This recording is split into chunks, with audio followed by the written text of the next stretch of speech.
How to make audio sound far away in DaVinci Resolve. So this is how the audio looks dry. How to fix V380 Pro Wi-Fi cam, and we're gonna make it sound like it's far away. So let's go to the audio effects and make sure you find reverb. There you go. Let's just drag it in on top of this audio. So now we gotta head over to the presets and you can choose whichever one you want. We can do bathroom, decrease the reverb time, increase the distance. Okay, now that sounds a bit better. And you can clearly see the difference now when let's just copy and paste it here.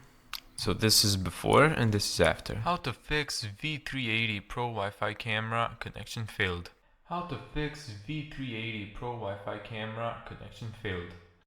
And there you go. That's how to make your sound far away. Thank you so much for watching this video.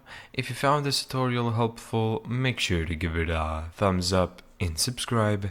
And as always, see you in the next video.